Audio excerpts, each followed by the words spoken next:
Sir नमस्ते। नमस्ते। Sir मेरे पापा को डायबिटिक हैं अभी 18-20 इयर्स से और उनको ग्लॉकोमा डिटेक्ट हुआ था बहुत सालों पहले। फिर तो उन्होंने कोई ट्रीटमेंट नहीं करवाया, लेकिन रेडनेस रहती है आईज में। तो हेल्थ की बात करने वाले हैं। जैसा आप में से बहुत लोगों को पता होगा कि हर हफ्ते हम लोग यहाँ पर मिलते हैं और वेलनेस के बारे में बात करते हैं। हेल्थ में भी दो चीजें होती हैं। एक होता है हम बीमार पड़ने के बाद डॉक्टर के पास जाते हैं, और एक पार्ट होता है जब हम ऐसी कुछ चीजें करते हैं जिससे हम बीमार ना पड़े, डॉक्टर के पास ना जाना पड़े। तो यहाँ पर इन्हीं चीजों के बारे में बात होती है कि कैसे हम बीमारियों से बच सकते हैं और कैसे हम अपने आप को हेल्दी रख सकते हैं, और ये वेलनेस के बारे में बात होती है।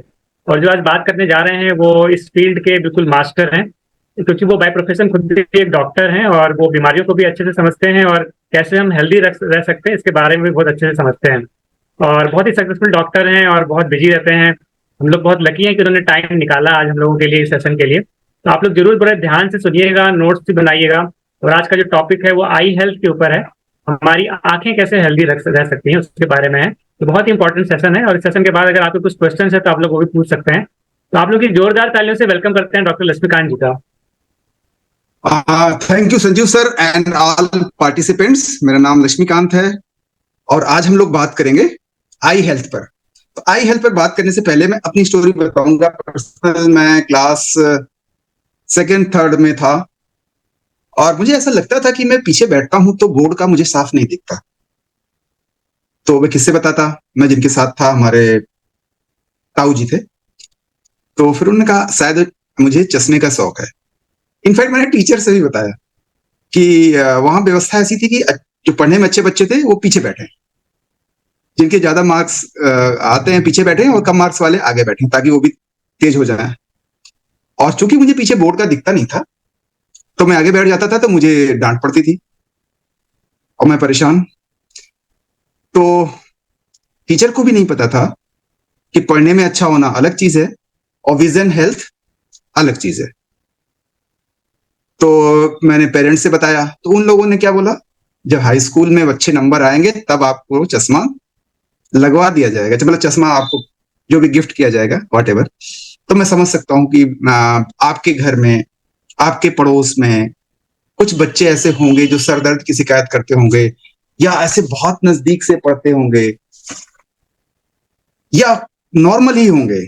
साल में एक बार विजन हेल्थ का चेकअप करा लेना समझदारी है। डॉक्टर से, आप तो मैट्रिक्स से नहीं, डॉक्टर से चेकअप करा लें। विजन हेल्थ बहुत इंपॉर्टेंट है, आंख है तो जहां है। तो ये मेरे पर्सनल बात की, तो ये मेरा मतलब हार्ट टू हार्ट टॉपिक है जिससे मैं बात करूंगा। तो इनफैक्ट मैंने खुद ही इनिशिएटिव लिया और चश्मे की दुकान पे गया, उसने चेक किया तो मतलब मेरा बहुत ज्यादा पावर था माइनस में, और मुझे पहली बार लगा कि दुनिया ऐसी होती है। और उस पर मैं हाई स्कूल में था, मुझे पहली बार लगा ऐसा होता है। कैसे कैसे कितने साल गुजर गए होंगे आप समझ सकते हैं। तो ऐसे ही हमारे आसपास लोग हैं और हमें उनकी हेल्प करनी है, हमें उनकी हेल्प करनी है ताकि उनका विजन सही रहे। आज की डेट में बहुत सारी आंख की तकलीफें हैं और सबसे ज्यादा जो प्रेशर है आंखों पे। क्यों? पढ़ाई लिखाई करना है तो आंखों से ही करना है, टीवी देखना है तो आंखों पे स्ट्रेन है, मोबाइल लैपटॉप पर बैठे हैं अभी हम लोग तो भी आंखों पे स्ट्रेन है। तो लाइट, एक्चुअल में हमारी, हम आंख के बारे में बात करें तो जो हमारा आंख है, इमेज की बजाय हम सीधे बात कर ले रहे हैं। ये दो गोले जो दिख रहे हैं, हमारी आंख के पीछे एक नर्व है, उसे बोलते हैं ऑप्टिक नर्व। ऑप्टिक नर्व को माना जाता है ये हमारे इस कपाल के बाहर है, लेकिन वो एक्सटेंशन ऑफ ब्रेन है। ऑप्टिक नर्व ब्रेन की आउटग्रोथ है। डेवलपमेंटल स्टेज में ब्रेन का हिस्सा जो बाहर निकल गया आंख के गोलकों के पीछे है, दैट इज ऑप्टिक नर्व। और उससे जुड़ा हुआ retina, the part of brain माना जाता है। तो रेटिना और optic nerve is the extension of brain tissue. तो आंखें बहुत ज्यादा सेंसिटिव हैं और ये लाइट को परसीव करके इमेज बनती है रेटिना पर, प्रोसेसिंग होती है इलेक्ट्रोमैग्नेटिक वेव्स के जरिए। आप देखें, पहले तो लाइट वेव है, लाइट गई हमारा जो छोटा सा छेद जैसा है प्यूपिल बोलते हैं उसे, और बड़ा सा काला हिस्सा है कॉर्निया बोलते हैं, और आई बॉल का सफेद वाला हिस्सा जो सामने है उसको बोलते हैं स्क्लेरा। तो जो काला हिस्सा है उसके पीछे डायफ्राम होता है, उसे आइरिस बोलते हैं, और आइरिस यानी फैलता है, सिकुड़ता है, तो हमारी जो प्यूपिल है यानी पुतली है अंधेरे में फैल जाती है और उजाले में सिकुड़ जाती है, और उसी से एपर्चर से, उसी छेद से रोशनी अंदर जाती है। ये रोशनी क्या है?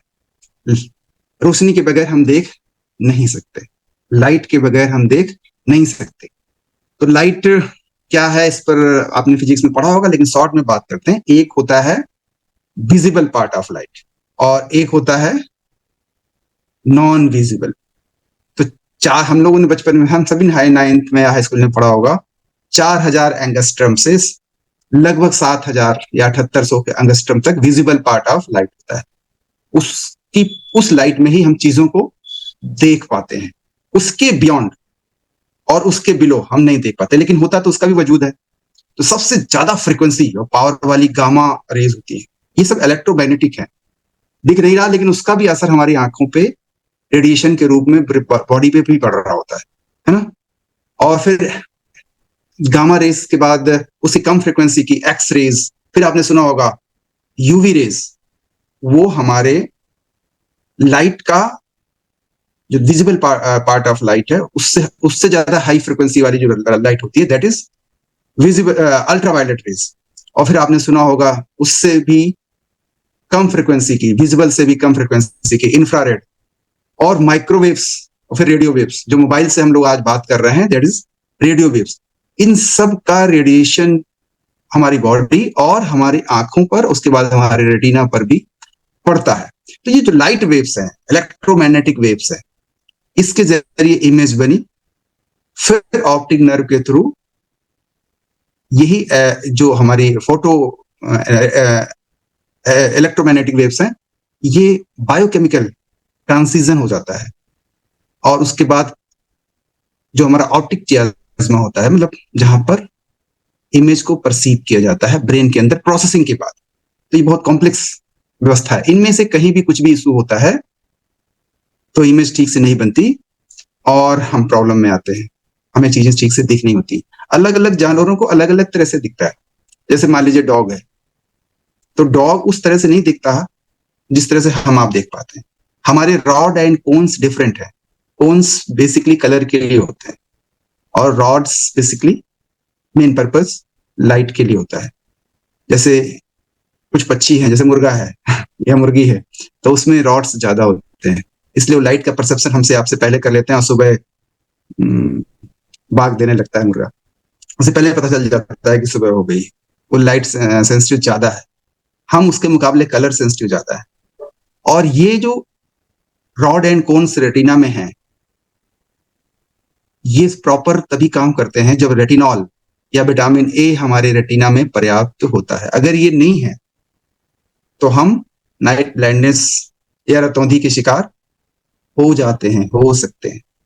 तो आज की डेट में सबसे ज्यादा जो पहले नहीं थी लेकिन अभी बढ़ गई है, वो है ड्राई आइस।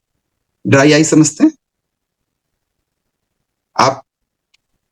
जो लोग कंप्यूटर पे स्क्रीन पर ज्यादा 4, 6, 8, 10, 12 घंटे काम कर रहे हैं, या जो गर्मियों में बाइक पर धूप में चलना पड़ता है किसी भी कारण से, तो उनके आंखों में सूखापन आ जाता है, आंखें गड़ती हैं, चिपचिपापन हो जाता है। क्यों? डॉक्टर के पास जाएंगे, आई सर्जन के पास, तो बोलेगा आपको ड्राई आईज हो गया है, बिकॉज टीयर्स नहीं बन रहे, आंसू प्रॉपर नहीं बन रहे, आपके लाइक्राइमल ग्लैंड्स ठीक से काम नहीं कर रही हैं, व्हाटएवर। हमारे पास बहुत सारे ऐसे पेशेंट्स हैं, तो उनको क्या दिया है? आर्टिफिशियल टीयर्स, है ना, टीयर फ्रेश, ऐसी बहुत सारी ड्रॉप्स दी जाती हैं, और बेचारा कई तरह की ड्रॉप्स, कुछ गाढ़ी कुछ पतली, और कई कई बार डालने के लिए। इनफैक्ट मैं ही प्रिस्क्राइब करता हूँ। तो लेकिन वो किसी सुपर स्पेशलिस्ट लिखा के आया होता है कि डॉक्टर साहब हमको यही चाहिए, क्योंकि उन्होंने लिखा है कमांड में और आरआर में या अरविंद नेत्रालय में या शंकर नेत्रालय से लिखा के लाते हैं लोग। क्यों? 10-20 साल से लोग ड्राई आइस का इलाज ले रहे हैं, लेकिन आंखें सूखी की सूखी हैं। मैं आपको एक राज आज बता दे रहा हूं, आप उन लोगों की मदद कर सकते हैं और अपनी भी मदद कर सकते हैं। टीयर नेचुरलिस या टीयर फ्रेश या टीयर प्लस, आप में से किसी ने हो सकता है डाला हो सकता है ना डाला हो, आई डोंट। उससे और भी कॉम्प्लिकेशन हो जाते हैं बिकॉज उसमें होता है प्रिजर्वेटिव। किसी ने आई ड्रॉप डाला हो तो और इरिटेशन होता है ना, कुछ लोगों को होता होगा, उसमें लिखा रहता है अगर if irritation persist discontinue. Why? वो प्रिजर्वेटिव से रिएक्शन हो रहा है और इरिटेट हो रही है आंख। यानी आई ड्रॉप्स भी एक ड्राई आई का कारण है। आंखों के सूखने की जो समस्या है, ईयर ड्रॉप आई ड्रॉप भी कारण बन गया है जिसमें प्रिजर्वेटिव है, और लगभग सभी में प्रिजर्वेटिव है। इस पर बड़ा रिसर्च हुआ कि भैया अब ड्राई आई से कैसे बचा जाए। तो अब हमारे आपके पास रामबाण है। ये देखा गया एक्सीडेंटली जिनको ड्राई आई होती है उनमें से ज्यादातर को आर्थराइटिस जैसी समस्या भी होती है। अगर आर्थराइटिस जैसी समस्या है, ज्यादातर को होती है, कुछ को नहीं भी होती है, और उनको ग्लूकोसामिन रिकमेंड किया गया, ओमेगा 3 रिकमेंड किया। प्रॉब्लम थी आर्थराइटिस। डॉक्टर तो सोच रहा है कि आर्थराइटिस का इलाज कर रहे हैं आर्थोपेडिक्स वाले ने, और आई ड्रॉप दे रहा है ऑप्थेल्मोलॉजिस्ट, लेकिन फायदा हो गया आई ड्रॉप से नहीं। जब शुरू किया गया ग्लूकोसामिन और ओमेगा 3, तो पता चला कि आई ड्रॉप परमानेंट समस्या का टेम्पोररी इलाज है। ठीक है, उसकी भी जरूरत है। अगर आई ड्रॉप डालना भी है, थोड़ा कॉस्टली होता है। वो आई ड्रॉप जो एक बार डाला गया और डिस्कार्ड कर दिया गया और उसमें प्रिजर्वेटिव नहीं होता, वो चलेगा, वो सेफ है। दूसरा, ओमेगा 3 कम से कम 3 बार और ग्लूकोसामिन 2 कैप्सूल सुबह शाम। अगर ड्राई आई वाले को दिया गया तो ड्राई आई रिकवर हो जाती है या उसकी सीवियरिटी कम हो जाती है।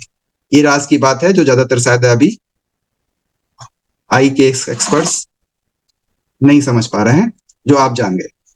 इसके अलावा आजकल की सीजन में जो मैंने बात की, ड्राई आई की समस्या बहुत कॉमन है बिकॉज मौसम ड्राई है, बिकॉज स्क्रीन पर लोग काम कर रहे हैं, बिकॉज लोग डिहाइड्रेशन से भी ग्रसित हैं। क्यों? पानी उतना पीने की आदत नहीं है, और एसी में भी समय बिताते हैं। एसी भी आंखों को ड्राई करता है। तो आप क्या करना है, आपको क्या सलाह देना है? पानी पीना है, पानी पीने की सलाह देना है। ओमेगा 3 लेना है, ओमेगा 3 लेने की सलाह देना है। ग्लूकोसामिन लेना है, ग्लूकोसामिन पीने की सलाह देना है। आंखों को झपकाते रहना है। ड्राई आई के लोग आंखों को झपकाना भूल जाते हैं, ब्लिंक करते रहना है। ठीक है ना? अगर ब्लिंकिंग करते रहेंगे। दूसरा, एयर प्यूरिफायर भी अगर कमरे में लगा हुआ है तो एलर्जन से बचाता है। एलर्जी पैदा करने वाले जो कंटामिनेशन है उनसे बचाता है। तो इटसेल्फ आंखों की सेफ्टी बढ़ती है और आंखों का चिपचिपापन कम होता है, जो चिपचिपाहट है वो घटती है, टीयर ठीक से बनने लगते हैं, और आंखों में जो ड्राइनेस की समस्या है उससे मुक्ति मिलती है, उसमें लाभ होता है। कुछ बातें और हम आई की बात करेंगे। आई में के लिए मतलब दुनिया में ब्लाइंडनेस का जो सबसे बड़ा कारण है आज की डेट में कैटरेक्ट है। कैटरेक्ट क्या होता है? हमारी जो पुतली है इसके ठीक पीछे एक लेंस है। उम्र बढ़ने के साथ साथ वो लेंस जो है धुंधला या क्लाउडी हो जाता है, जैसे बादल होता है ना, उसी को कहते हैं क्लाउडी हो गया। क्यों क्लाउडी हो जाता है? क्लाउडी होने का कारण है ऑक्सीडेशन, लेंस का ऑक्सीडेशन। लेंस में कोई ब्लड सप्लाई नहीं होती। लेंस के आगे पीछे जो फ्लूइड होता है, पानी होता है, उस फ्लूइड में जो न्यूट्रिशन होता है वही न्यूट्रिशन लेंस को मिलता है। अगर लेंस को प्रॉपर न्यूट्रिशन नहीं मिल रहा है, अगर लेंस को ऑक्सीडेटिव स्ट्रेस ज्यादा झेलना पड़ रहा है, और सबसे बड़ा ऑक्सीडेटिव स्ट्रेस कारण है लाइट। कौन सी light? Ultraviolet light, blue light, gamma light, जो दिखती नहीं है लेकिन है, उसकी प्रेजेंस है और बहुत पावरफुल है।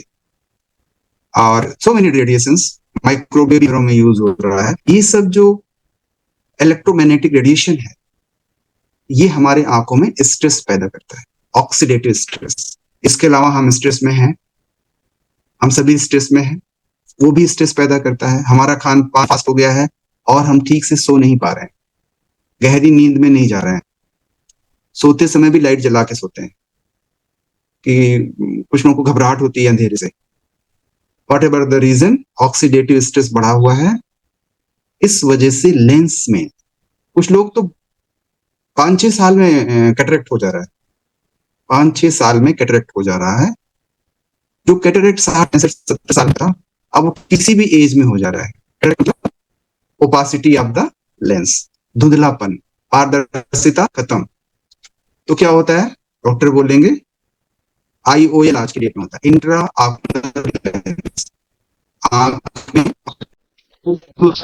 अगर हम अपने लेंस के ऑप्टिक स्ट्रेस को कम कर दें तो ये प्रोसेस रिवर्स भी, रिवर्स मोस्ट पोटेंट है वो है लेंस के आगे फ्लूइड होता है, वो तरल पदार्थ है ना। तरल पदार्थ में अगर विटामिन सी पर्याप्त है तो इसका ऑक्सीडेशन रुक जाता है। 1 ग्राम पर डे विटामिन सी ले रहे हैं तो हम प्रोसेस को रिवर्स भी कर सकते हैं। खाने में कैरेट, गाजर, सलजम जैसी चीजें, चुकंदर जैसी चीजों का सेवन ऐड करना चाहिए। मल्टीविटामिन जिसमें जिंक हो और सारे मिनरल, तेरे विटामिन 11 मिनरल फाइटोन्यूट्रिएंट जिस विटामिन में है वो आप जानते हैं, वो अगर हम ले रहे हैं तो हमारा लेंस क्लाउडी होने से, डाइज होने से बचाएगा। अलावा जिसमें सभी फाइटोन्यूट्रिएंट हो, कंसंट्रेटेड फ्रूट एंड वेजिटेबल, वो लेने में हमारा लेंस का ऑक्सीडेशन का रिवर्सल हो जाता है। बिलबेरी एंड मल्टी कैरोटीन, ये भी लेंस को क्लियर बने रहने में मदद करता है। और जब भी धूप में निकले sunglasses use, sunglasses harmful ultraviolet rays को हमारे लेंस तक पहुंचने में बाधा बनता है, रुकावट करता है और लेंस की सेफ्टी इंश्योर करता है। पानी, हाइड्रेशन, कम से कम 6-7 गिलास एक्स्ट्रा पिए ताकि फ्लूइड प्रॉपर बना रहे। अगर हम ऐसा करते हैं तो लेंस का ऑक्सीडेशन रुक जाता है और रिवर्स भी हो जाता है। एक चीज और, लीवर को हेल्दी रखें, डाइजेशन प्रॉपर रखें। अगर डाइजीन या एंटासिड जैसी चीजें या प्रोटॉन पंप इनहिबिटर, मेप्राजोल, पेंटोप्राजोल, रेविप्राजोल जैसी चीजें हैं, जहां तक हो सके इससे बचें। अगर डाइजेशन सही है, लिवर सही है और हम ये एंटीऑक्सीडेंट जिसका मैंने नाम लिया, तो हमें कैटरेक्ट 100 साल तक होने की संभावना नहीं है। इन केस किसी को शुरुआत हो गई है, अगर ये चीजें लेते हैं, रिवर्स हो, यानी कैटरेक्ट का एक ऑप्शन है intraocular lens transplantation lens. Okay, और भी हमेशा के लिए नहीं होता। मोस्ट ऑफ द केसेस में जो हम लेंस लगाते हैं इंट्राऑक्यूलर लेंस, उसमें भी एक लेयर कोटिंग हो जाती है और वो भी ओपाक हो जाता है, यानी उसको भी या तो चेंज करना पड़ता है 8 सालों में, या कभी कभी और जल्दी, या नया लगाना पड़ता है। तो जो नेचुरल है, नेचर का बनाया हुआ, इसको अगर हम बेस्ट फॉर्म में रखते हैं तो कैटरेक्ट से सबसे ज्यादा ब्लाइंडनेस का कारण दुनिया में, हमने बात बताई, फिर से दोहरा दूं, सनग्लास, धूप में सनग्लास समझदारी है, और एंटीऑक्सीडेंट्स, प्रॉपर पानी और डाइजेस्टिव सिस्टम अच्छा रखें तो कैटरेक्ट से बच सकते हैं। एक दूसरा बड़ा कारण है हमारे देश में ब्लाइंडनेस का, ग्लूकोमा। उसे कहते हैं ना थीफ ऑफ द साइट। हमारे आंखों के विजन का जो चोर है उसको धीरे धीरे चुरा लेता है, हमें दिखाई पड़ना कम हो जाता है। क्या करता है, आंख के अंदर अभी हमने बात किया वाटर होता है, फ्लूइड होता है। वो फ्लूइड जो है तरल पदार्थ हमारी गोलाई को बनाए रखता है, जैसे गुब्बारा है ना, उसमें हवा होती है तो गुब्बारा गोल गोल रहता है, हवा निकल जाए तो पिचक जाएगा। ऐसे हमारी आंखें उसी फ्लूइड की वजह से, तरल पदार्थ की वजह से गोल गोल बनी रहती है। लेकिन वो बनता है और रिलीज भी होता रहता है, ऐसी व्यवस्था होती है। लेकिन किसी वजह से ज्यादा बने या रिलीज ना हो तो प्रेशर अंदर का बढ़ जाता है। इंट्रा ऑकुलर टेंशन, आंख के बीच का जो तनाव है वो बढ़ जाता है। नॉर्मल जो टेंशन होता है 12 से 21 मिलीमीटर ऑफ मरकरी होता है। इससे ज्यादा हुआ तो ग्लूकोमा हो जाएगा। कई तरह का होता है, उस पर नहीं जाएंगे। लेकिन हम ये जो ग्लूकोमा है, इसमें नुकसान क्या होता है? प्रेशर बढ़ने से, जैसे हमने बताया था, हम लोग पहले चर्चा कर चुके हैं कि जैसे ब्लड प्रेशर बढ़ने से किडनी का फिल्टर सिस्टम डैमेज होने लगता है, वैसे आंख के प्रेशर का, अंदर का प्रेशर बढ़ने से हमारी रेटिना और ऑप्टिक नर्व डैमेज होने लगती है। रेटिना और ऑप्टिक नर्व डैमेज होने से फिर धीरे धीरे दिखाई पड़ना बंद हो जाता है। रेटिना ही है वो चीज या जिससे हमारी इमेज वहां बनती है और उस इमेज को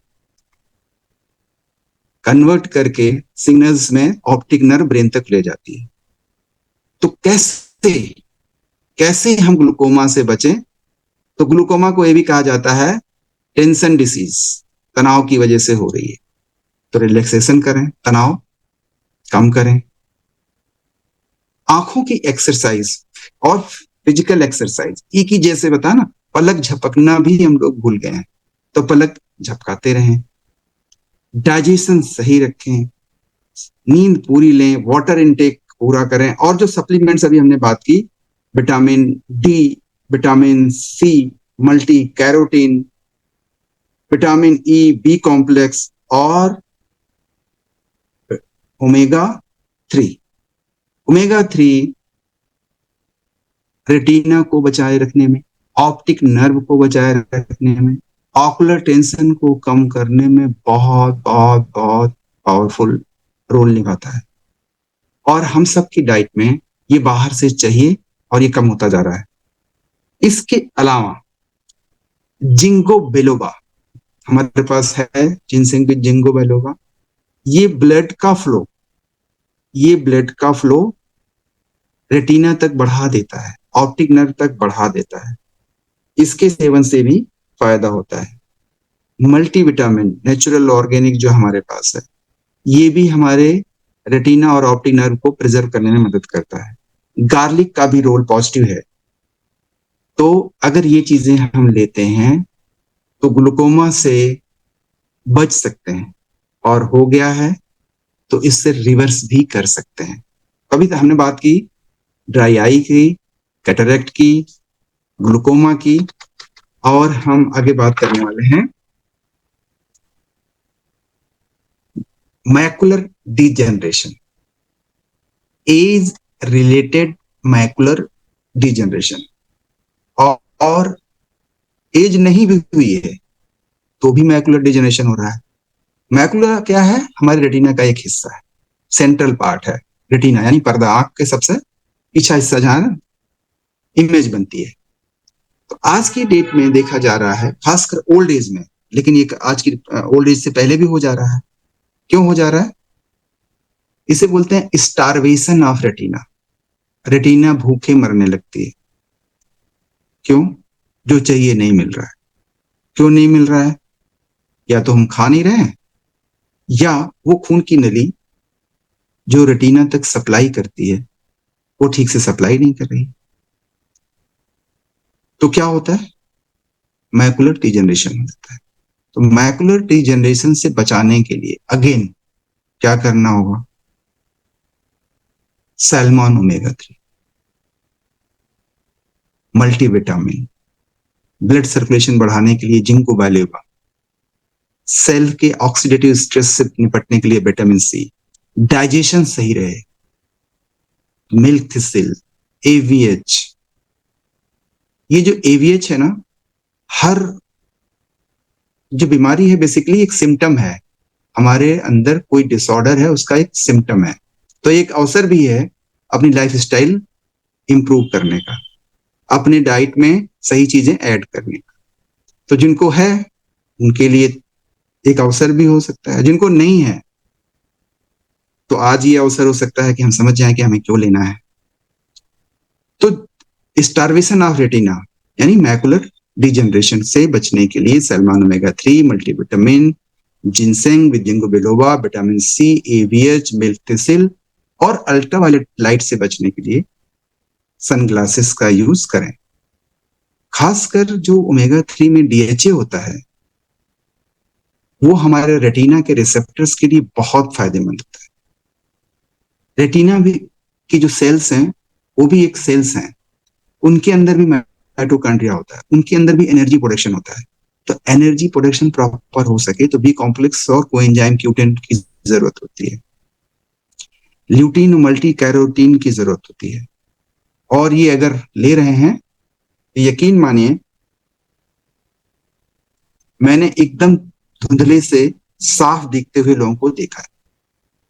कुछ ऐसी बीमारियां हैं जैसे डायबिटीज है, डायबिटीज में पक्का है अगर कंट्रोल नहीं है तो डायबिटिक रेटिनोपैथी हो जाती है। डायबिटिक रेटिनोपैथी क्या होती है? डायबिटीज की वजह से, बढ़े हुए शुगर की वजह से रेटिना की सेल्स डैमेज हो रही हैं। तो जिनको डायबिटिक रेटिनोपैथी हो रही है यानी डायबिटीज की वजह से, शुगर की वजह से रेटिना खराब हो रहा है, उनको शुगर कंट्रोल करना चाहिए। शुगर केवल शुगर की दवाओं या इंसुलिन से कंट्रोल नहीं होता है, शुगर एक लाइफस्टाइल डिसऑर्डर है। तो सारी चीजें इंक्लूड करें, फिजिकल एक्टिविटी, खान पान चेंज करें, न्यूट्रिशन लें, खासकर सैल्मन ओमेगा 3। अभी कल विभा जी ने पूछा कि विटामिन सी क्या क्या करता है, तो कुछ हम लोगों ने बातें की कि भाई विटामिन सी कोलेजन बनाता है, विटामिन सी आयरन का एब्जॉर्प्शन करता है। लेकिन कोलेजन बनाने से, कोलेजन क्या है? दो सेल्स को बांधने वाला जो सीमेंट है, दैट इज कोलेजन। तो जो खून की नलियां हैं, पतली महीन खून की नलियां हैं, उनको बोलते हैं कैपिलरीज। तो वो कैपिलरीज महीन खून की नलियां भी सेल से बनी हैं। और जब वो नलियों में विटामिन सी पर्याप्त नहीं होता है तो लीकेज होने लगता है। आपने सुना होगा उनकी आंख में हेमरेज हो गया, रेटिनल हेमरेज हो गया। तो क्या होता है? बिकॉज ऑफ विटामिन सी की कमी है, लीकेज हो गया, सेल के बीच से ऊज करने लगा ब्लड। तो कैपिलरीज की वॉल को स्ट्रांग बनाता है विटामिन सी। इसके अलावा जिसका नाम अब मैं ले रहा हूं, that is CFB, concentrated fruit and vegetable. ये भी जितनी भी रेटिनल डिसीज हैं, चाहे मैकुलर डिजेनरेशन हो, चाहे डायबिटिक रेटिनोपैथी हो, चाहे कैटरेक्ट हो, इन सब में फायदा पहुंचाता है। कुछ बीमारियां और जैसे ढीलापन, स्ट्रैबिस्मस, जो बच्चे थोड़ा मेंटली साउंड नहीं होते उनमें कोई कॉमन और बीमारी होती है, एम्ब्लायोपिया को बोलते हैं। तो ये कॉमन प्रॉब्लम्स की हमने डिस्कस किया। कुछ और भी प्रॉब्लम्स होती हैं जिसका मैं नाम लेना चाहूंगा। एक रेटिनाइटिस पिगमेंटोसा, RP। तो थोड़ा सा फैक्ट ये है कि रेटिनाइटिस पिगमेंटोसा, रेटिनाइटिस यानी रेटिना में इन्फ्लेमेशन और उसके बाद पिगमेंट जमा हो गया, सूजन भी हुई और उस पर पिगमेंट भी जमा हो गया, डेथ हो गई रेटिना की सेल्स की। तो जान लें कि हमारे हर ऑर्गन को कंट्रोल करने के लिए, संभालने के लिए जीन होता है। तो ये एक जेनेटिक डिसीज है। सब में कोई न कोई जेनेटिक इशू हो सकता है, लेकिन कौन सा बटन दब गया किसका पता नहीं चलता। तो वो प्रकट हो गई। तो अभी तक रेटिनाइटिस पिगमेंटोसा का कोई इलाज नहीं पाया गया, सब अंडर ट्रायल है। भविष्य में स्टेम सेल थेरेपी या रेटिनल ट्रांसप्लांट पर काम हो रहा है। तो जिनको ये RP है, घबराने की जरूरत नहीं है, ये टफ है लाइफ। लेकिन ये न्यूट्रिशन जिनकी हमने बात की अगर लेते हैं तो जो मेन काम है, जो आंखों का डेवलपमेंट कैसे हुआ, परसेप्शन ऑफ लाइट। तो ये पक्का है कि जिसको RP है, ये किसी डॉक्टर ने अगर कहा है कि मेरे पास पहले आ जाते तो मैं ठीक कर देता, ऐसा नहीं है, ऐसा नहीं है। पहले आते या देर से आते उसका डेवलपमेंट होना अगर है, वो जैसे डाउन सिंड्रोम है या कोई और बीमारी है जो जैसे एंकोलाइजिंग स्पॉन्डिलाइटिस होता है, ये भी जेनेटिक बीमारी है। जैसे सिकल सेल एनीमिया है, ये भी जेनेटिक बीमारी है। तो ये सब जो जेनेटिक बीमारियां हैं वो हैं, पता कब चला अलग बात है। उसी तरह से आरपी भी एक जेनेटिक बीमारी है। अगर हम न्यूट्रिशन लेते हैं तो जो रेटिना की सेल्स बची रह गई हैं, देखिए डैमेज का प्रोग्रेशन, रेटिनल सेल का डैमेज का प्रोग्रेशन धीरे धीरे धीरे धीरे बढ़ता चला जाता है, तो वो प्रोग्रेशन धीमा हो जाता है। बस इतना ही हो सकता है न्यूट्रिशन से, क्योंकि उस पार्टिकुलर ऑर्गन को कंट्रोल करने वाला जीन ही डिस्टर्ब हो गया है।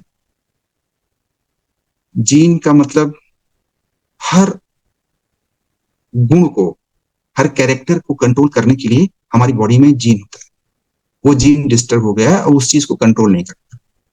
That's all. जैसे मान लीजिए कि हमारे आंख का कलर कंट्रोल होता है एक पार्टिकुलर जीन से, तो हमारी आंख का कलर अब ब्लू या ग्रीन नहीं होने वाला है। वो अगर ब्राउन है तो वो ब्राउन है। या किसी के बाल हैं करली, जैसे अफ्रीकन होते हैं, तो वो करली होना एक जेनेटिक करेक्टर है, तो वो वैसा ही रहेगा। हम सीधा कितना भी करें लेकिन वो जब उगेगा तो वो करली हो जाए। या किसी के स्किन का कलर है, तो स्किन का कलर हम बदलवा सकते हैं, लेकिन जब भी हमारा जीन मेलेनिन जो बनेगा वैसा ही बनेगा। तो इसको आरपी के बारे में हमने स्टार्ट में बात की, लेकिन स्टेम सेल थेरेपी और रेटिनल ट्रांसप्लांट ये भविष्य है और हो सकता है सक्सेसफुल हो। एक चीज और बात करेंगे, कॉर्नियल ट्रांसप्लांट। कॉर्निया चोट लगने से या इन्फेक्शन से, कभी कभी कॉर्निया मतलब आंख के बाहर का काला वाला हिस्सा, ये बहुत सक्सेसफुली ट्रांसप्लांट हो सकता है। लाखों लोग पूरी दुनिया में लाइन में हैं। क्या कॉर्निया डैमेज हो गया है, दिखता नहीं। कॉर्निया मतलब बाहर का काला हिस्सा, और उसका एक ही इलाज है, कोई मरने से पहले अपनी आंख दान कर दे, आई डोनेट कर दे, तो वो डोनेट की हुई आई का कॉर्निया निकाल के उस पर ट्रांसप्लांट हो जाता है। हमारे यहाँ बहुत सारे लोगों का हुआ है और वो अच्छे से देख पा रहे हैं। तो मरे हुए व्यक्ति की आंख का तो कोई मतलब है नहीं जलाने से, तो हम लोग अपने आप को भी और दूसरों को भी मोटिवेट कर सकते हैं कि हमारे जाने के बाद भी लोग देख सकें, आई डोनर बन सके। और हमें उम्मीद है कि हम लोग मरने के बाद भी जिंदा रहेंगे, लोगों की आंखों में रोशनी देते रहेंगे। तो शॉर्ट में हमने बात किया आंख के बारे में। आंख के एक बहुत बड़ा स्पेशलिटी है, जो इस स्पेशलिटी पे काम करते हैं वो ऑप्थेल्मोलॉजिस्ट कहलाते हैं। और समय समय पर साल में एक बार बिल्कुल चेकअप कराना चाहिए आपको, लेकिन अगर ये चीजें करेंगे तो आप आंख के डॉक्टर से भी ज्यादा अपनी आंख को और औरों की आंख को हेल्दी रखने में सहयोग कर सकते हैं। Over to you sir, I am done. बहुत बहुत बढ़िया, एक बार हम लोग जोरदार तालियां बजा सकते हैं। उम्मीद है आप सबको बहुत ही बढ़िया जानकारी मिली होगी। मुझे तो आइस के ऊपर पहली बार मैंने इतनी सारी चीजें समझी, और ये बीमारियों के बारे में जाना कि क्यों होती हैं और कैसे इनसे बच हैं। समझ में आया कि ये सब जो से कैसे आप उनसे बच सकते हैं। आप में से किसी के कोई सवाल है तो आप हैंड रेज सकते हैं, डिजिटल हैंड रेज कर सकते हैं, मैं अनम्यूट कर दूंगा, आप पूछ सकते हैं।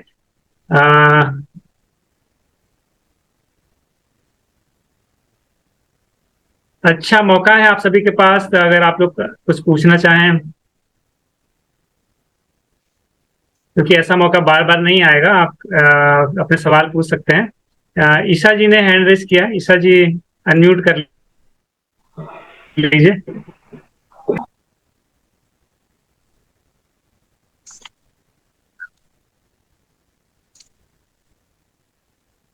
हेलो ईशा जी अनम्यूट कर लीजिए।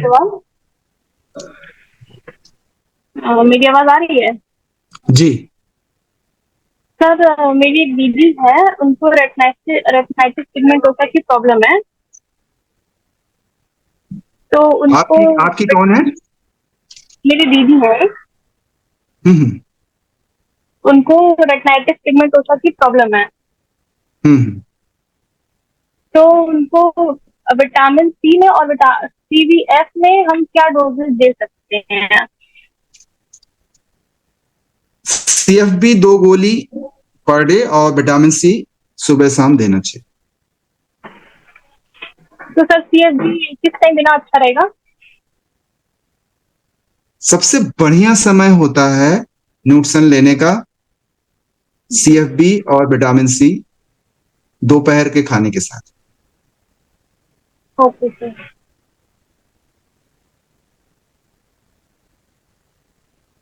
Okay sir, thank you. तो आगे बढ़ते हैं। चैट में साधना जी ने लिखा है, कुछ पूछना है, अनम्यूट कर लीजिए। हेलो सर, नमस्कार। जी नमस्ते। सर ये हमको जानना है सर कि जो हमारे पास की जो नज़र है सर, करीब आंखों से 1 से 1.5 फीट की दूरी तक हमको सर बहुत धुंधला दिखता है। जैसे दूरी बढ़ाते जाते हैं हमको क्लियरिटी होती जाती है नज़र में। उसके लिए कौन सा प्रोडक्ट ले सकते हैं? तो वेरी गुड। देखिए ये एक रिफ्रैक्शन एरर है। हमारा जो लेंस होता है जब हम यंग होते हैं, हमारी उम्र कम होती है तो वो एडजस्ट कर लेता है।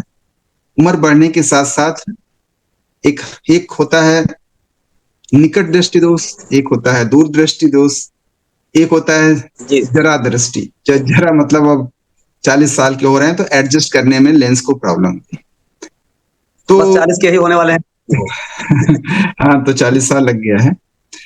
तो आंखों की एक्सरसाइज, आंखों की, कंधे की, गर्दन की एक्सरसाइज। आंखों की एक्सरसाइज में क्या है?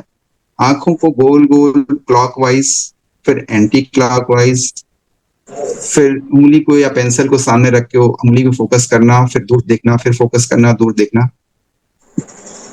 खुले में, मैदान में, पार्क में 1-2 घंटे समय गुजारना, ये आंखों के लिए ही नहीं पूरी शरीर के लिए अच्छा होता है। अब होता है न्यूट्रिशन से कौन सा लें? मल्टी कैरोटीन CFB और विटामिन सी PDO, ये हम सब की जरूरत है। अब ये होता है कि हम रोज लें, ये डिपेंड करता है कि हमारी कितना कैपेसिटी है। रोज नहीं भी लेते हैं, हम दूसरे तीसरे भी ले रहे हैं तो भी फायदा मिलेगा।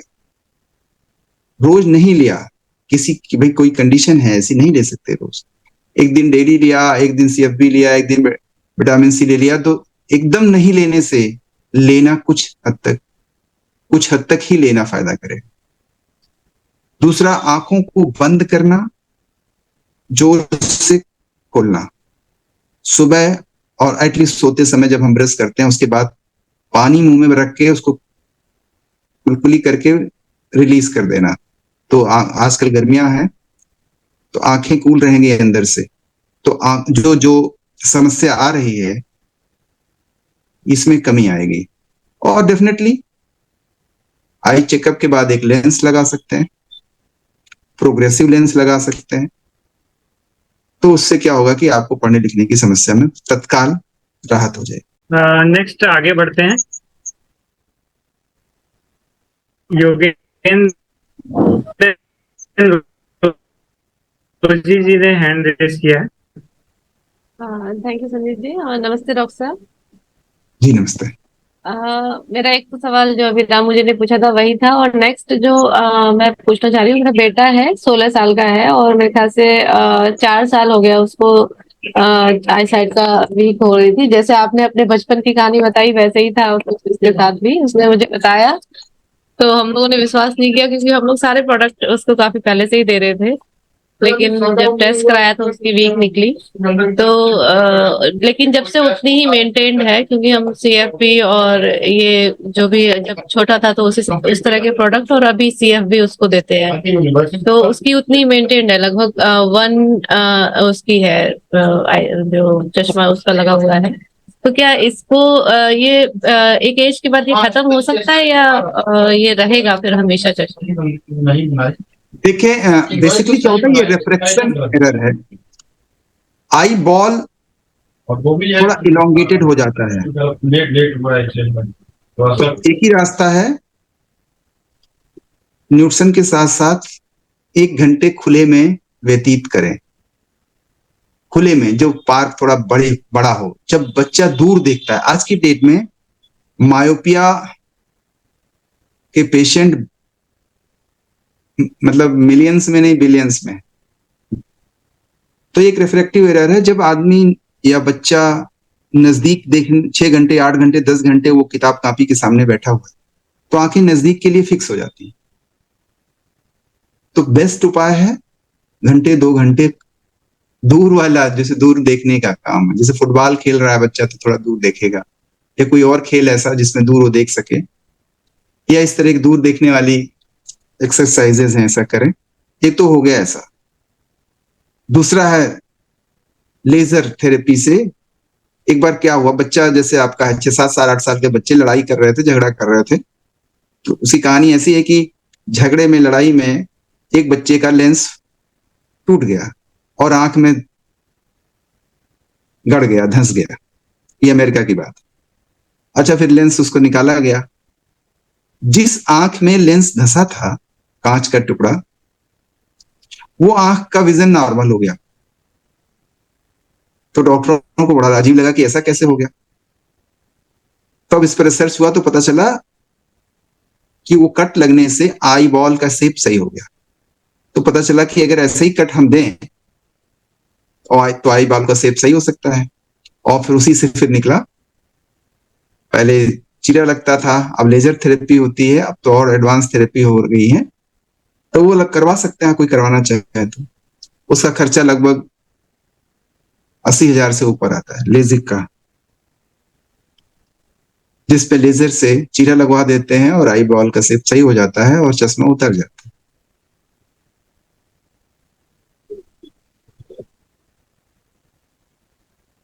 ये जो आप ऑपरेशन बता रहे हैं डॉक्टर साहब, तो ये जैसे किस एज के लोगों को करा लेना चाहिए? मतलब अभी तो वो छोटा है, 16 साल का ही है।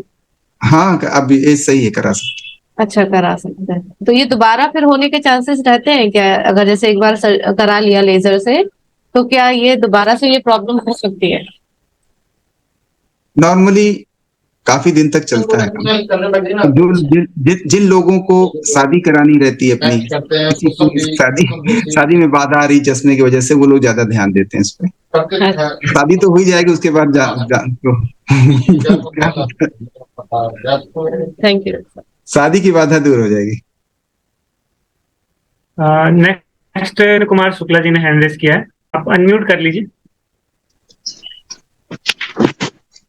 हाँ सर, नमस्कार सर। मैं बॉर्डर पे शुगर लाइन, मेरा शुगर बॉर्डर लाइन पर है 180, और मेरे आंख में खुजलाहट रहती है। जैसे मैं मीठा खा लिया अभी तुरंत, कोई मीठा, और तो तुरंत खुजली होने लगती है आंख में, आंख गर्म रहती है। इसके लिए मैं क्या करूं? शुक्ला जी, आपको प्रणाम। आपने बहुत अच्छा सवाल पूछा। सब लोग सुन ले ध्यान से। मिठाई आंख का दुश्मन है। मिठाई रेटिना का शत्रु है। शुगर ऑप्टिक नर्व और रेटिना का दुश्मन है।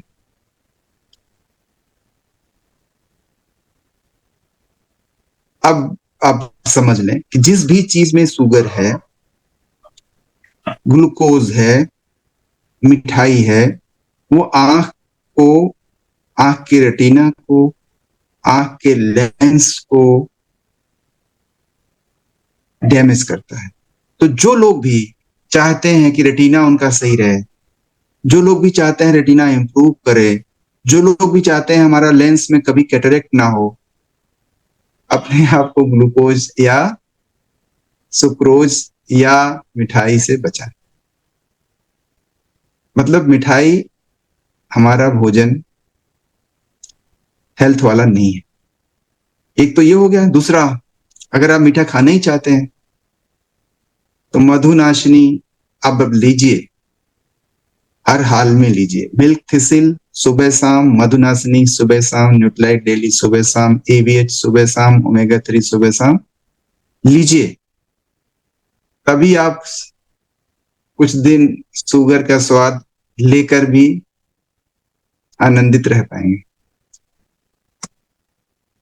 अच्छा, इन्होंने खुजली के लिए पूछा, तो खुजली आने के लिए और भी कोई कारण हो सकता है कि वो शुगर की वजह से ही आती है खुजली? खुजली का कारण एलर्जी भी हो सकती है, खुजली का कारण इन्फेक्शन भी हो सकता है, तो खुजली का कारण ड्राई आई भी हो सकती है। तो मैंने शुरू में ही ड्राई आई में बताया, ओमेगा 3 ड्राई आई में सबसे ज्यादा फायदेमंद चीज है। बहुत बढ़िया। नेक्स्ट सत्यरूपा जी ने हैंड रेस किया है। हेलो सर, नमस्ते। नमस्ते। सर, मेरे पापा को वो डायबिटिक हैं अभी 18-20 ईयर्स से, और उनको ग्लॉकोमा डिटेक्ट हुआ था बहुत सालों पहले। फिर तो उन्होंने कोई ट्रीटमेंट नहीं करवाया, लेकिन रेडनेस रहती है आईज में। तो हमने जो ग्लूकोमा के लिए बोला है, ग्लूकोमा मतलब आपका रेटिना, और कभी कभी इंट्रा ऑकुलर टेंशन यानी आंख के अंदर का प्रेशर नॉर्मल होता है, लेकिन फिर भी ग्लूकोमा वाला नुकसान ऑप्टिक नर्व और रेटिना को हो रहा होता है। तो अपने पापा को AVH, milk thistle, vitamin C, Nutrilite daily, multi carotene और ल्यूटीन ये दें। उनका अगर ब्लड प्रेशर सामान्य है तो जिनसेंग और जिंको बालोबा भी ऐड करें।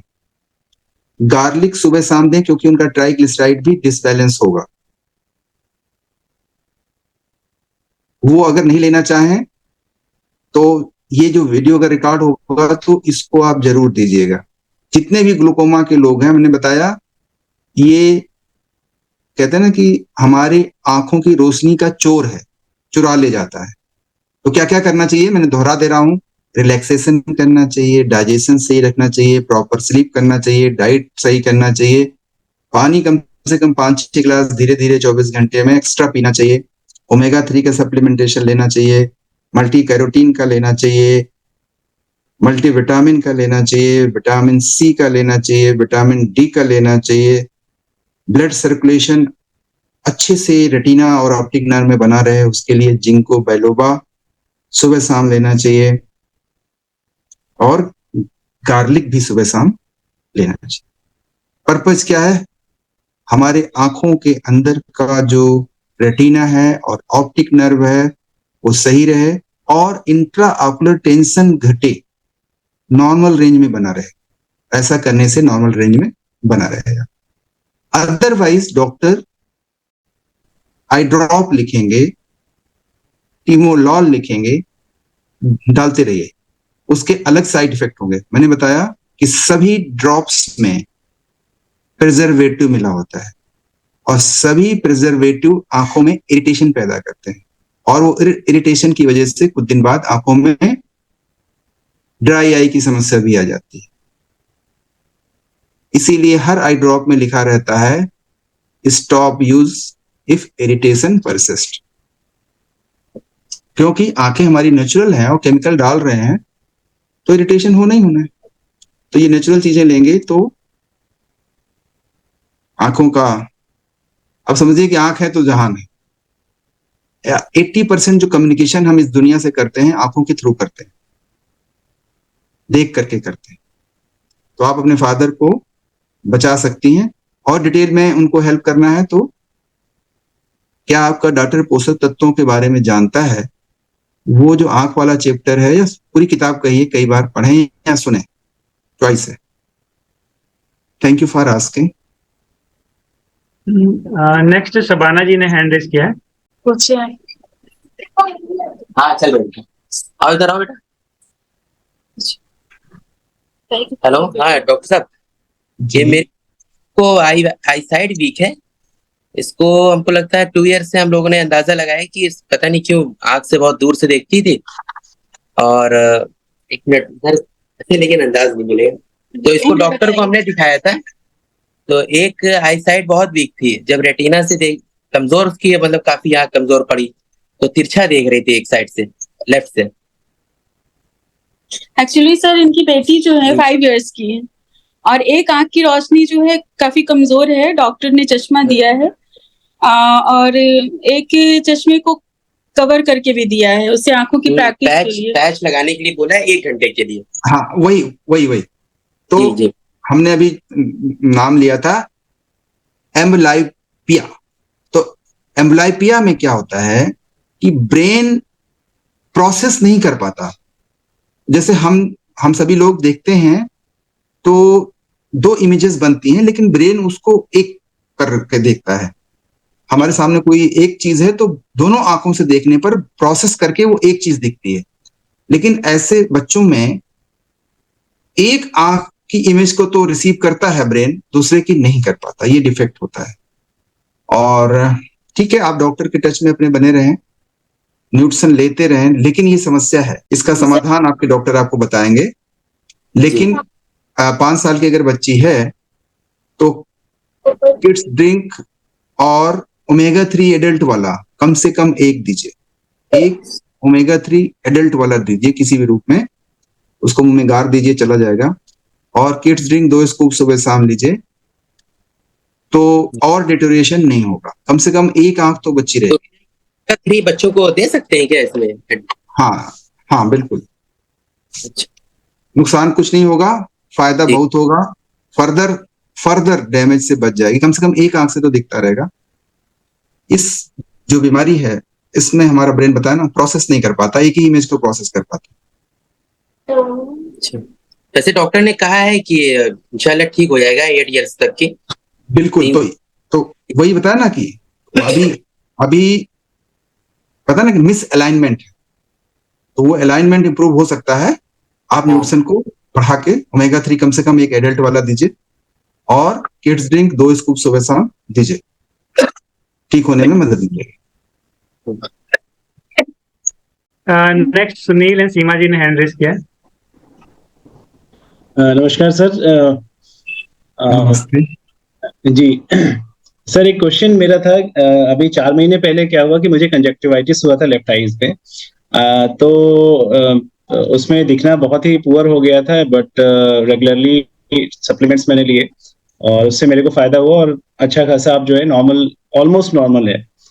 बट ड्यूरिंग जिस डॉक्टर से मैं ट्रीटमेंट ले रहा था उनसे मैंने बोला कि आंखों को स्प्लैश करता हूँ मैं, सुबह सुबह उठ के आंखों को धुलता हूँ। तो उन्होंने एक चीज ये मेरे को बताई कि आंखों को पानी से नहीं धुलना है।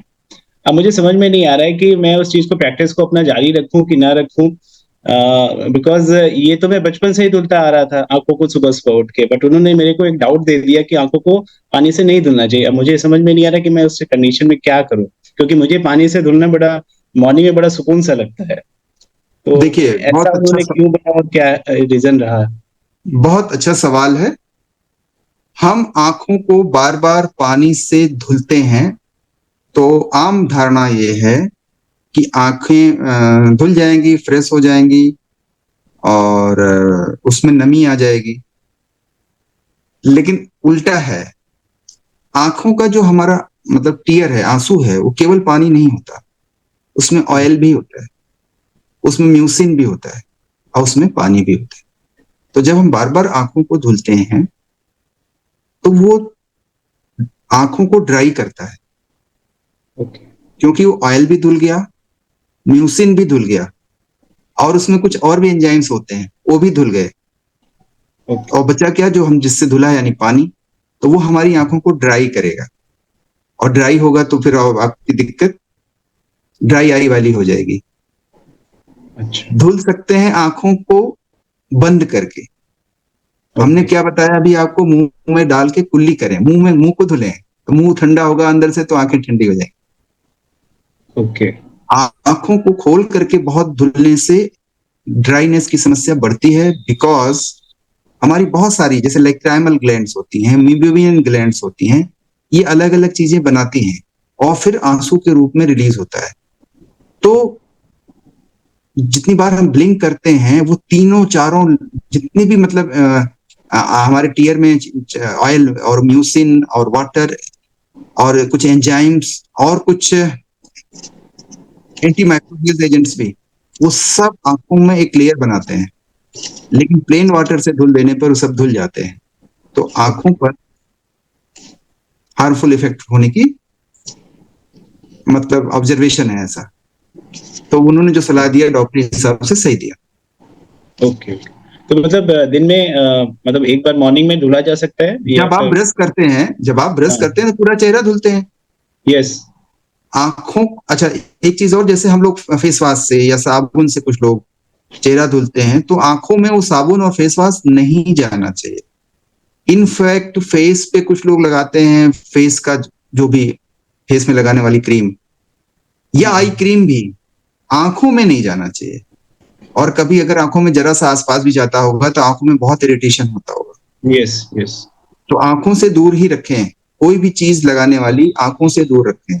आंखों में अगर चाहते हैं कि अच्छे से आंख का जो आंख के अंदर बनता है वो बने, तो ओमेगा 3 कम से कम 3 सॉफ्ट जेल डेली लें, तो जो बनना चाहिए आंखें खुद बना लेंगे। Right right, thank you. Next Piyush and Savita Ranjan ji ने हैंड रेज किया। हेलो, नमस्कार डॉक्टर साहब। वेलकम, नमस्कार। मेरा एक सवाल है, एक्चुअली मैं अपना एक एक्सपीरियंस भी शेयर करना चाहूंगा यहाँ पे जी। लगभग 10 साल पहले जो है मैंने लासिक लेजर कराया था। इसके पहले मेरी पावर ज्यादा थी, मायोपिया था और लगभग 5.5 का चश्मा मुझे लगता था। तो 10 साल पहले जब मैंने लासिक कराया तो उस समय डॉक्टर्स ने जो है करेक्शन एरर के नाम पे दोनों आईज में, एक में 0.5 का और एक में 0.25 का वो छोड़ दिया जो है करेक्शन एरर। बाद में बताया कि ये धीरे धीरे करके सही हो जाएगा। तो खैर वो इतना समय हो गया, 10 साल हो गया, वो अभी तक करेक्ट तो नहीं हुआ। और उस समय जो है जब लैसिक कराया था तो लैसिक के साथ भी जैसे ड्राई आइज का बहुत प्रॉब्लम रहा, लगभग 3-4 साल लगातार। तो वही जो आप दवाएं बता रहे हैं वो लिब्रेक्स और इस तरह की बहुत सारी दवाएं जो है आंखों में मुझे डालनी पड़ती थी।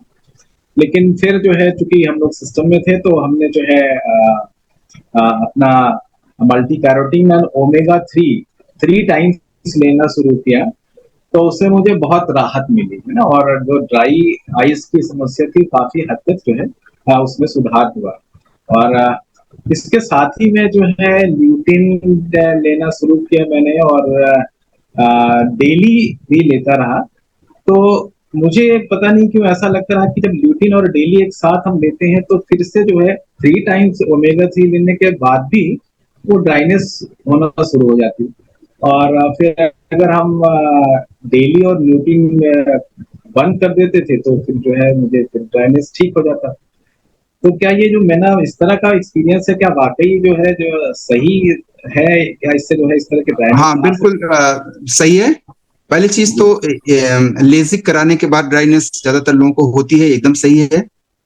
दूसरा, ड्राइनेस के लिए स्पेशली मैंने 2 बातें बोली हैं, ओमेगा 3 एंड ग्लूकोसामीन।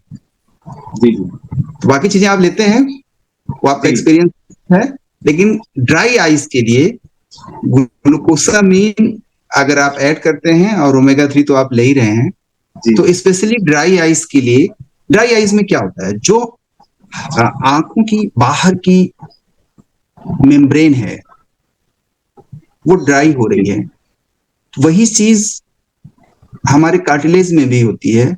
तो उसको रिवाइव करने के लिए, उसको थ्राइव कराने के लिए ओमेगा 3 और ग्लूकोसामीन का रोल एक्सपर्ट्स ने बहुत ज्यादा पाया है।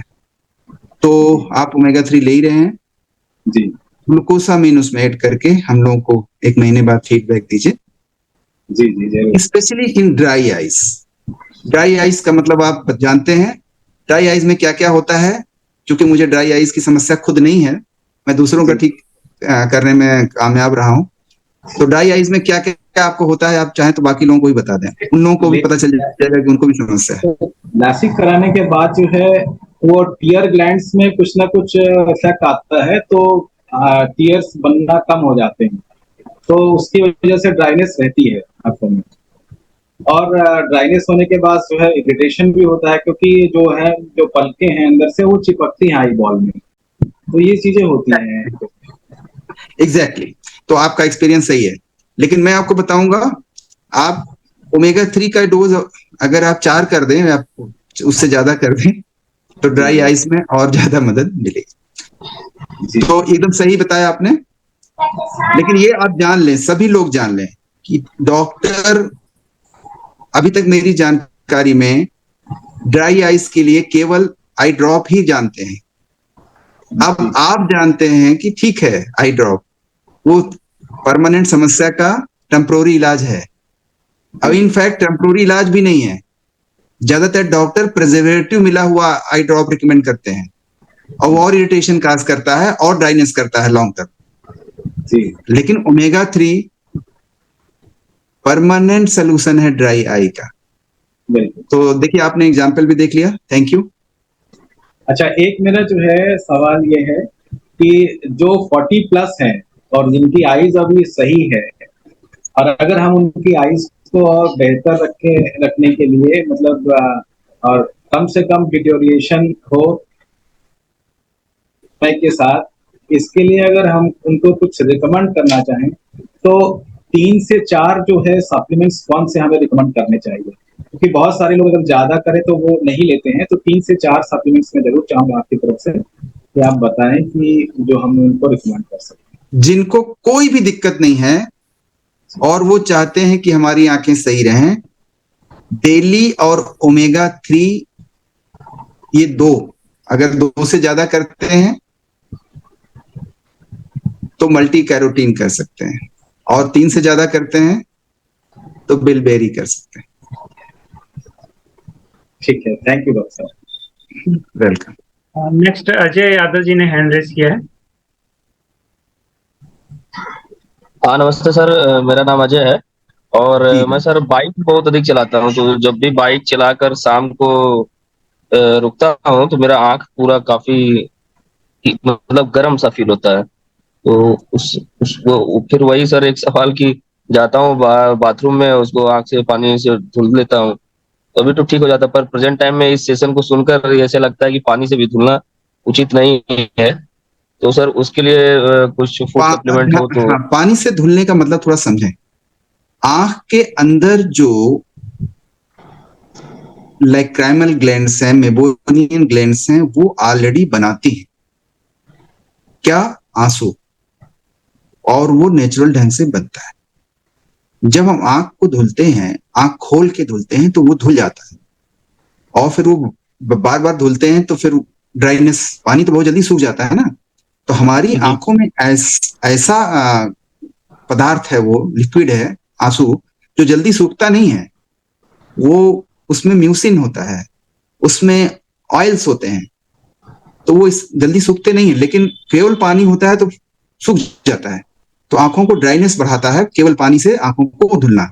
आंख बंद करके चेहरे को धुलना चाहिए, मुंह में पानी रख के कुल्ली करना चाहिए तो कि ताकि पूरा अंदर से ठंडा हो जाए। ये नॉर्मल बात है। आपको ओमेगा 3 मिनिमम लेना चाहिए। अगर आप बाइक चलाते हैं तो हेलमेट लगाएं और पूरे मतलब ग्लास को जो हेलमेट का होता है उसको बंद रखें, ताकि सीधी हवा से आंखें ड्राई ना होने पाए। Got it? धन्यवाद जी। हाँ, अब टाइम हो गया है, तब आप लोग हैंड रेज ना करें। 2-3 क्वेश्चंस मेरे पास आए हैं मैसेज में, तो अगर मैं चाहूंगा आप बता दें। जैसे एक तो आंखों से पानी आना, कई लोगों को ज्यादा पानी आता रहता है, तो उसका क्या रीजन हो सकता है? आंखों से उम्र क्या है जिनको पानी आता है? 40 के आसपास। तो आंखों से पानी आना नॉर्मल बात है, और वो पानी का निकल जाना सामान्य बात है। लेकिन अगर वो पानी निकलने, जैसे हमारे आपके आंखों को ध्यान से देखें, तो नाक की तरफ वाला जो लोअर आईलिड है उसमें छेद होता है, वो छेद से आंसू नाक वाले रास्ते में आके अंदर चले जाते हैं। किसी किसी का वो ब्लॉक होता है, तो वो ब्लॉक होता है तो आंसू बाहर टपकते रहते हैं, तो वो सिरिंजिंग करके चेक करा लें पेटेंट है या ब्लॉकेज हो गया। ये तो हो गया एक बात। दूसरी बात है कि मे भी कोई इरिटेशन है, कोई इन्फेक्शन है, या कोई किसी चीज से एलर्जी है, या कोई फॉरेन बॉडी है, उससे भी यह पानी ज्यादा आ सकता है।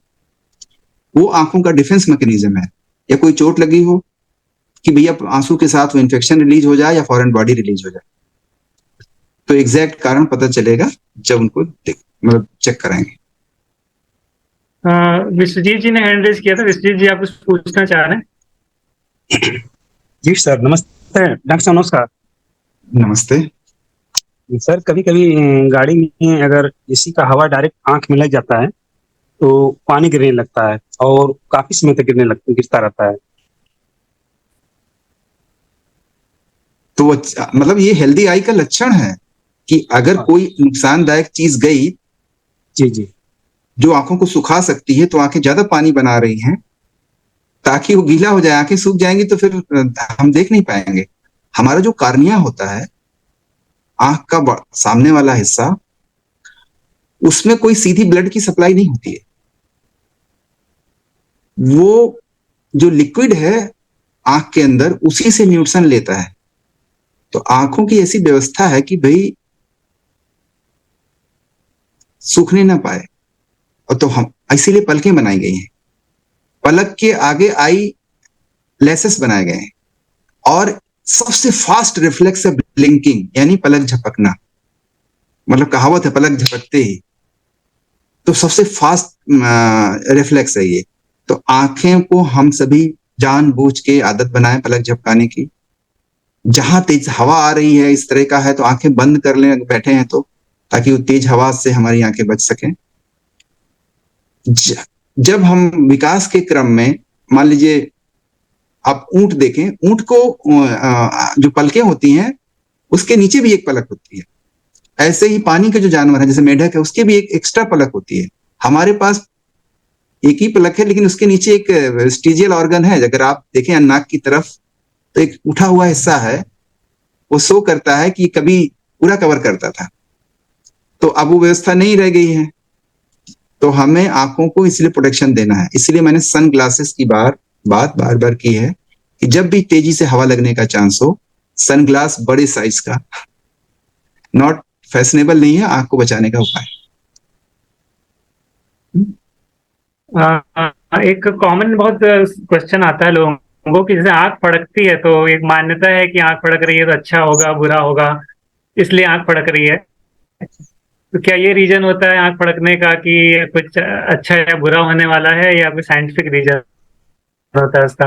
आंख फड़कना या हाथ का कहीं भी कोई पर्टिकुलर प्लेस फड़कना, ये सिम्टम है कि सेंट्रल कमांड से संपर्क उतना अच्छा नहीं हो पा रहा है।